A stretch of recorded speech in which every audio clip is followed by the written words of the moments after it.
Estimado profesor, hoy junto a mis compañeros María Catalina Álvarez, Javiera Campos, Rafaela Scritch, Cristóbal Sánchez y yo, María Jesús Martínez, vamos a presentar sobre el uso de ondas en el diagnóstico y tratamiento de litiasis urinaria. Para partir, nuestra introducción. La litiasis urinaria es un problema a nivel mundial, siendo una de las afecciones más frecuentes que va a enfrentar un médico.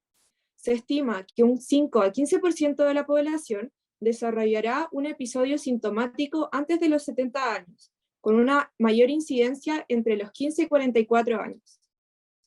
En las últimas décadas ha habido grandes avances en el tratamiento mediante endourología, tecnología endoscópica y métodos de pulverización y fragmentación para una pronta recuperación y métodos menos invasivos.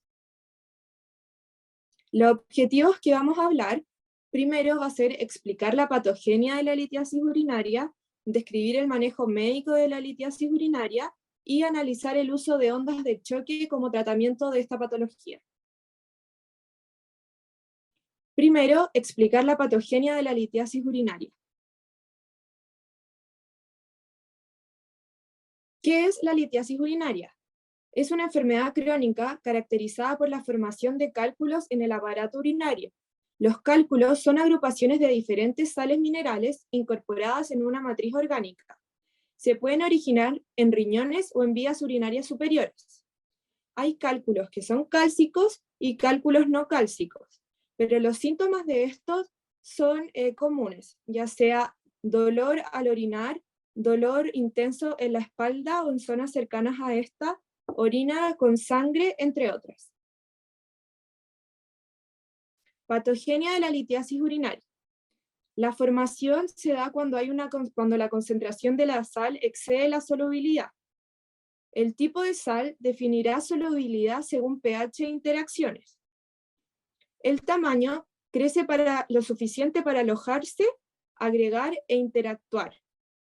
Los inhibidores están habitualmente presentes para evitar este tipo de patogenia, pero hay veces que estos presentan anormalidades y no pueden funcionar. Factores secundarios serían anomalías anatómicas como infección y uso de drogas. Y factores de riesgo es una serie de factores que predisponen la formación de cálculos, como la edad, los hábitos alimenticios, entre otros. Ahora vamos a pasar al segundo objetivo, el cual es el describir el manejo médico de la litiasis urinaria. En cuanto al diagnóstico y tratamiento, se realiza un estudio metabólico del paciente a fin de evaluar si es que hay alguna posible enfermedad extrarrenal que pueda estar provocando la formación de cálculos. Se hace un estudio de orina en el cual se evalúa la sedimentación, los niveles de glóbulos rojos, blancos, nitritos, el pH urinario y un urocultivo. También se realiza un estudio de sangre en el cual se evalúan los niveles de creatininemia, uricemias, electrolitos plasmáticos, proteína C reactiva, tiempo de protrombina, INR. Esto nos ayuda a definir la posible causa de un cálculo. Se puede realizar un estudio de la litiasis mediante imágenes o al momento de extraer el cálculo, para así recomendar un tratamiento preventivo para poder evitar la formación de futuros cálculos. Esto se realiza mediante el análisis de la composición del cálculo, mediante un método químico, físico o cristalográfico. También se realizan imágenes, las cuales son fundamentales para un diagnóstico preciso. En cuanto a las imágenes, está la radiografía simple, ultrasónico o ecografía y pielotac, lo cual es una tomografía computarizada de la vía urinaria. Esto nos permite recomendar una opción terapéutica adecuada, de las cuales está la litotripsia o litotripsia extracorpórea, también llamada LEOC, la cual es un procedimiento médico en el cual se utilizan ondas de choque para romper los cálculos formados en la vía urinaria. También está la nefrolitotomía percutánea, o NLP, que está destinada a extraer el cálculo mediante una punción a través de la pared de la espalda. Y también está la nefrolitotomía endostópica retrógrada flexible, o NERF, la cual funciona igual que la electricidad extracorpórea, pero funciona con láser en vez de ondas de choque. Y en esta presentación nos vamos a focalizar sobre todo en el método de imagen ultrasónico, de ultrasonido, y de opción terapéutica, la litotripsia extracorpórea. En cuanto al tratamiento, hay algunas recomendaciones nutricionales recomendadas, como la disminución.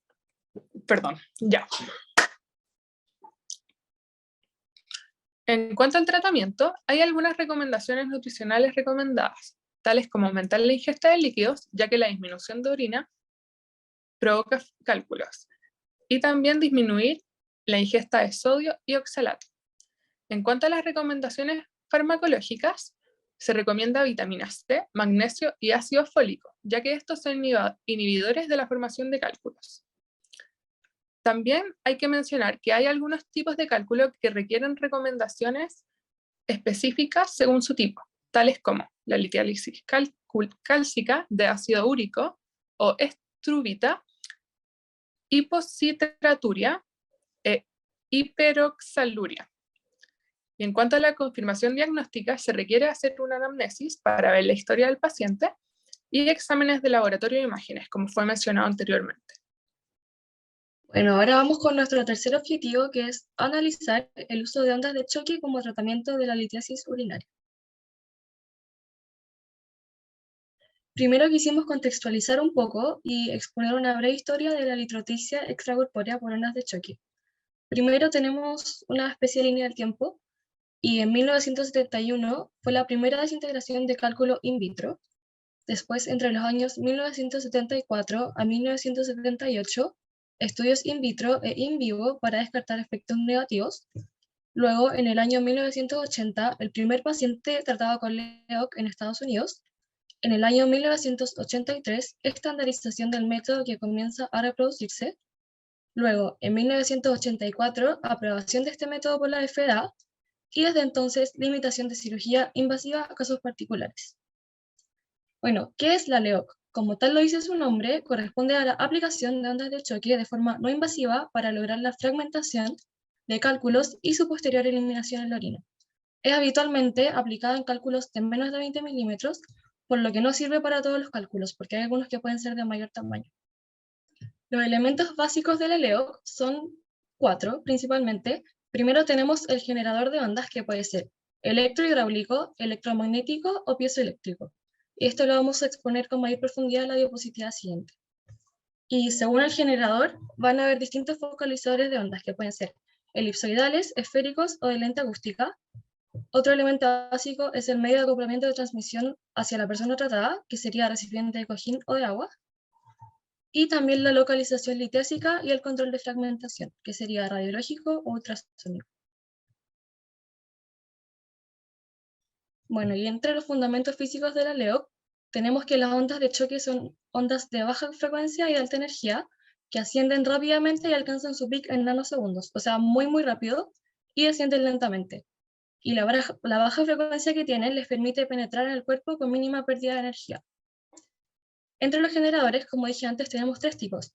El primero sería el hidráulico, también se los vamos a mostrar más adelante con imágenes.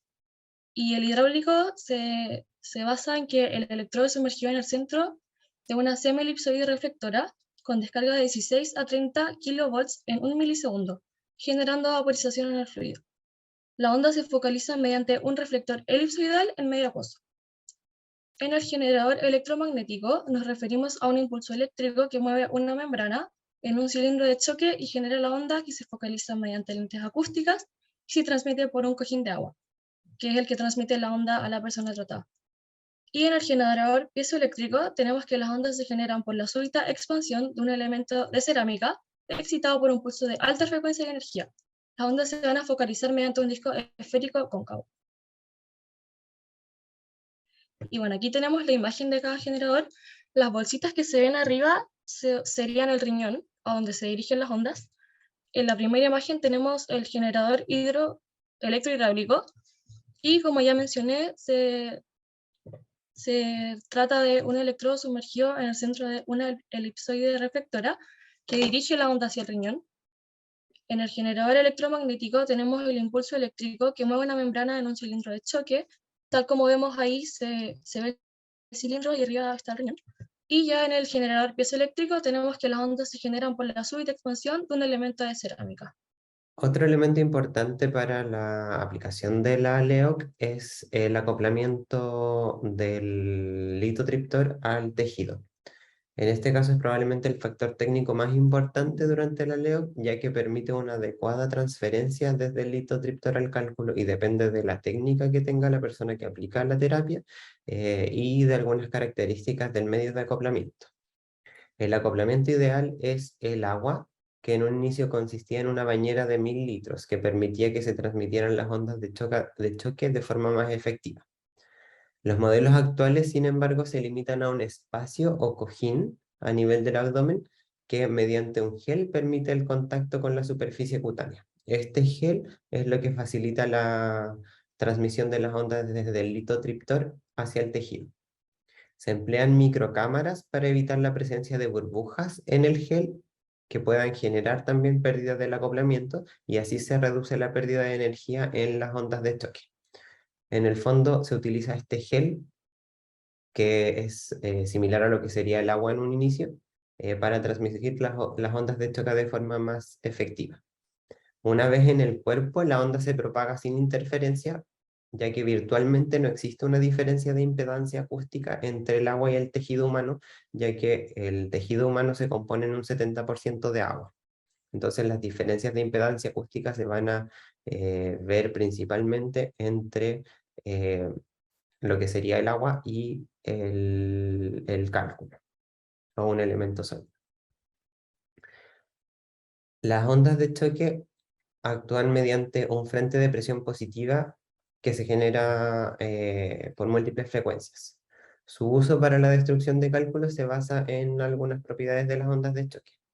Primero tenemos que las ondas, al golpear un material quebradizo, como lo sería un cálculo o la acumulación de sales, crean un elevado gradiente de presión que excede la fuerza de cohesión del material, excede la fuerza con la que se atraen las partículas de la sal y causa su destrucción.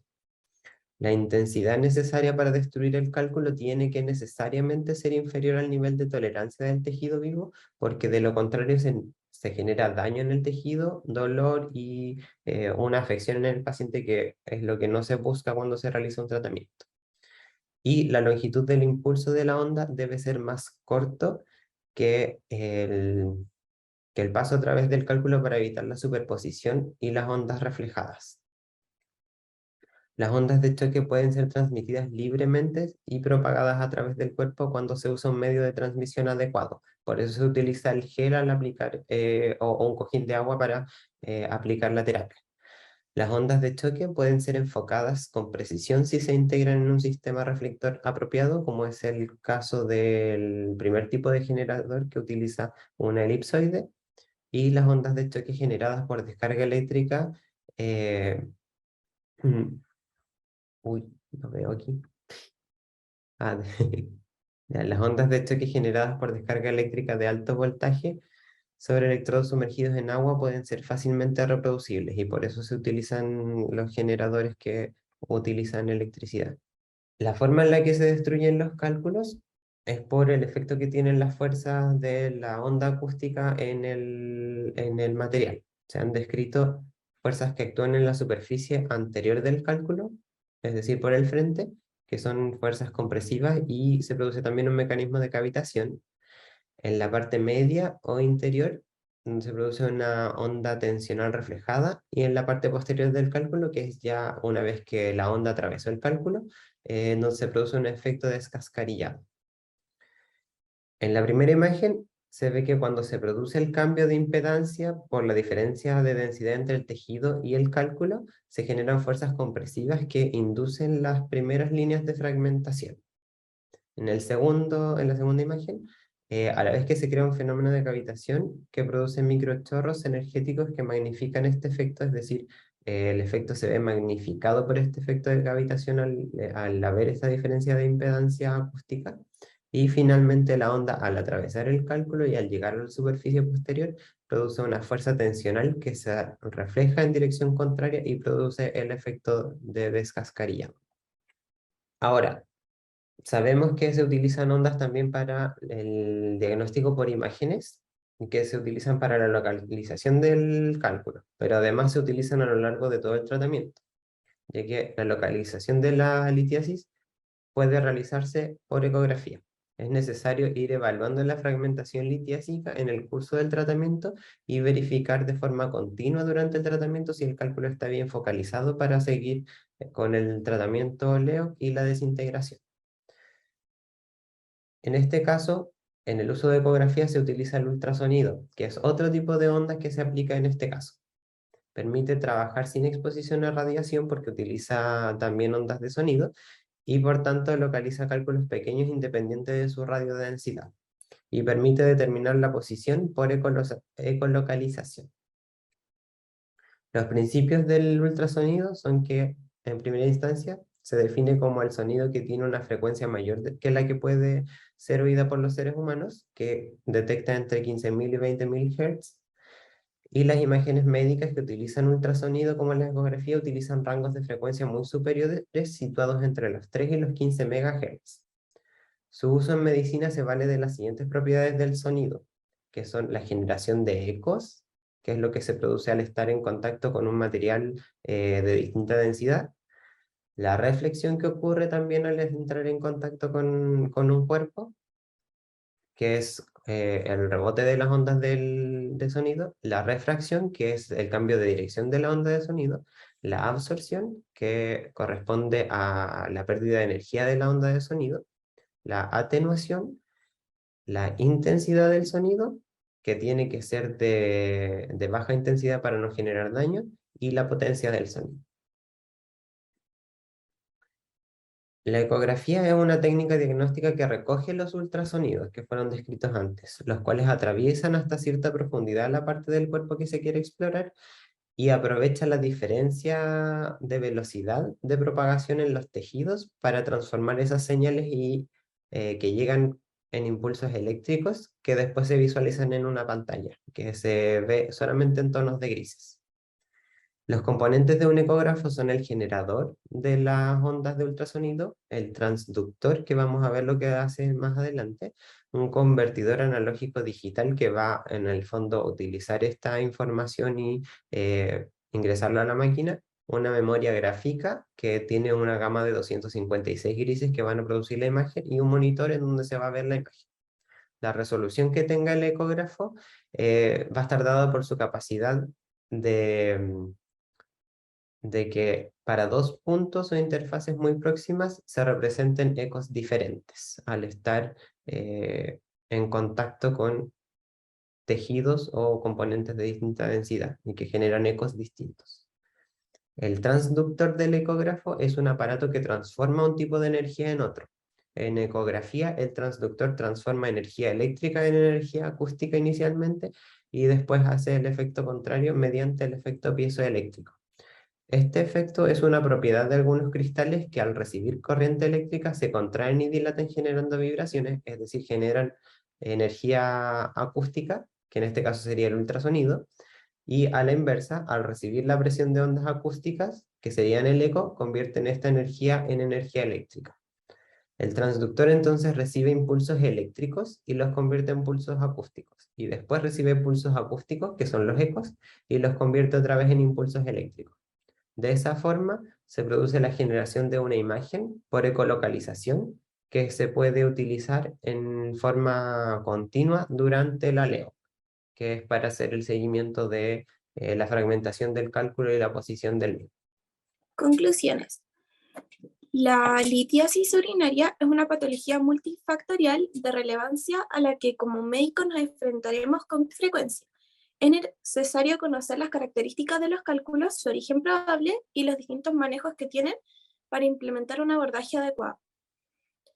En la litiasis de menos de 2 centímetros, la LEOC es una muy buena alternativa al ser una terapia no invasiva que usa ondas de choque para la fragmentación de cálculos. El uso de ondas, tanto para la destrucción de la litiasis como para el seguimiento por imágenes durante el procedimiento, es un muy buen ejemplo de las aplicaciones que tiene la física en la medicina. Acá están nuestras referencias bibliográficas y muchas gracias por su atención.